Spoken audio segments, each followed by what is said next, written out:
Hello, my name is Mark, and I want to tell a little quick story about digital currencies. I've been gathering information about digital currencies now for, reading about it a little bit in the past year and a half as I listen to other interesting individuals on the internet, sorting through the mess that we find ourselves in.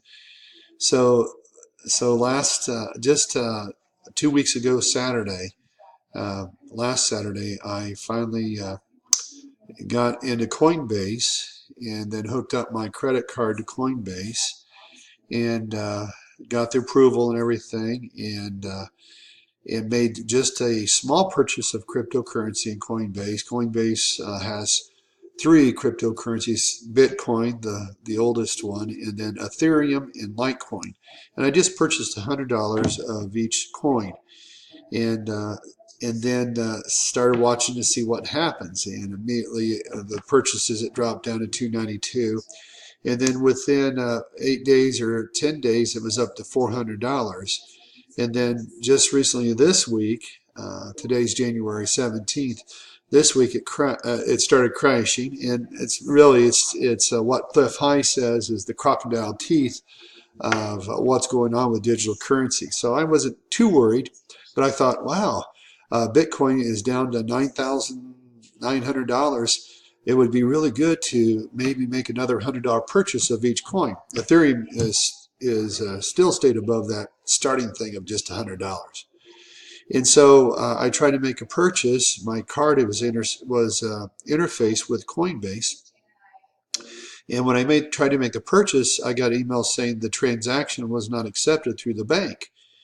And so when I got home on my main computer, I tried it again, and it wouldn't work. And so I thought, well, I'm going to call my credit card. I've had basically the same credit card since 1992, a GM credit card, and it's currently through Capital One. And I keep a low credit allowance on their credit just for safety. And when they put me on hold, and finally got to someone, they said, well, we changed our policy. We're not allowing anyone with Capital One cards to purchase cryptocurrencies because of the security situations with that. And I said, I just purchased some just like 10 days ago on December 30th. And so you changed the policy already? And I said, you didn't give me proper notice. Actually, I have good credit, and I have a very good credit rating, and my credit is worth something. My credit is worth something. And I said, do you realize what you're doing is you're preventing me the opportunity to make a small investment into something that would give me significant returns. And I said, you're really setting up a situation where I'm suffering loss, and you have not given me proper notice. I need to talk to a supervisor. So they put me on hold again, and so I was on hold for quite a little while, and then finally the elevator music goes off, and I talked to a gal, and I explained the situation, and saying, hey, what can I do so that I can make this purchase? Well, it's our policy. It's just changed. I said, well, you haven't even told people.